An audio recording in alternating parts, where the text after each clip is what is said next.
Did not improve until we got the hyperbolic aid G. Yes, it was deadening, really.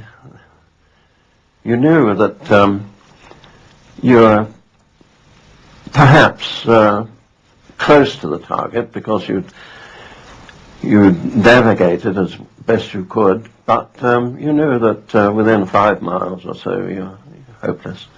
And in fact, the most damage we did to the German war effort was killing their cows in the fields around. I think it did chatter us a bit to read really how relatively inefficient we had been. I don't think we realised that we were getting so few bombers close to the target as the Butt report suggested. But in 1941, RAF Bomber Command began to receive the kind of aircraft it would need if it was to prosecute the war against Germany with any kind of effectiveness. The first of the 4-engine heavies to enter operational service was the short Stirling, which equipped No. 7 Squadron, RAF, in August 1940. A raid carried out at a very low altitude so as to make absolutely certain that the attack should be concentrated on the factories themselves.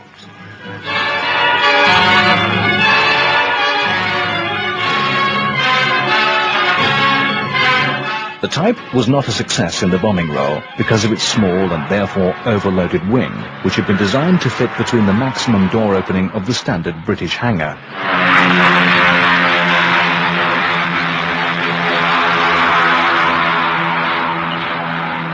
It meant that the Stirling's operational ceiling was dangerously restricted, which in turn led to a disproportionate number of casualties among Stirling crews. RAF reconnaissance photographs taken at 400 feet prove the accuracy and success. And here's another story of gallantry, of the spirit that spells defeat for Hitler.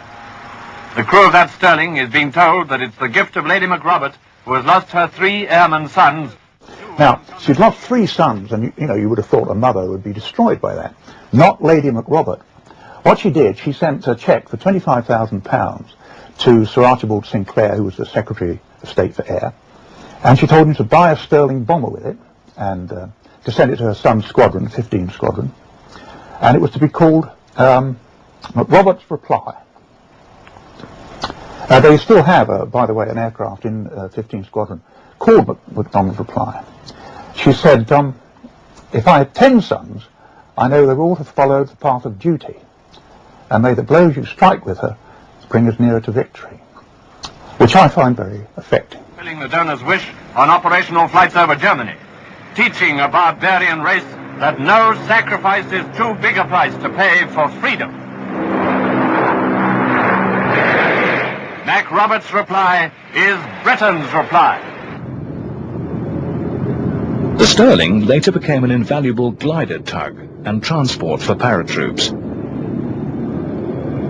The Avro Manchester entered service in November 1940, and though potentially a great bomber, it suffered operationally due to the chronic unreliability of its 2 Rolls-Royce Vulture engines. Some 40% of the 202 Manchesters delivered were lost on operations, and a further 25% written off in crashes due to technical defects. I found that the Manchester, once you had a knack with it, you could do anything with it. For instance, the propellers were 16 foot, much longer than the Lancasters, so that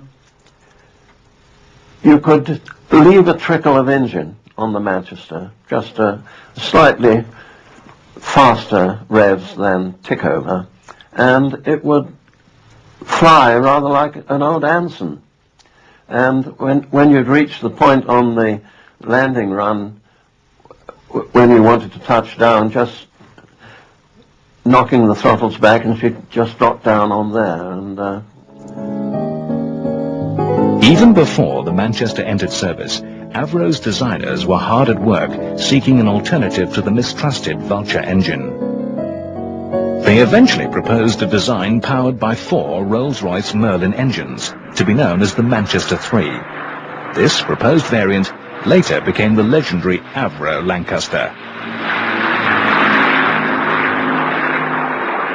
Well, the first thing we knew about the Lancaster was that one of our members came into lunch having done his night flying test on the Manchester, and he said, "You won't believe me, fellas, but I've just seen a Manchester with 4 engines." And this was the prototype Lancaster, which was really just a Manchester with 4 Merlins instead of 2 Vultures, with 6 feet on each wingtip. Some of them had 3 rudders, but almost at the same time the Manchesters adopted 2 rudders too. So the aircraft looked exactly the same, except for a slightly longer wingspan, and the 4 engines. And name my namesake and all the family of Halifax machines. I wish this aircraft and all her sisters Godspeed and success.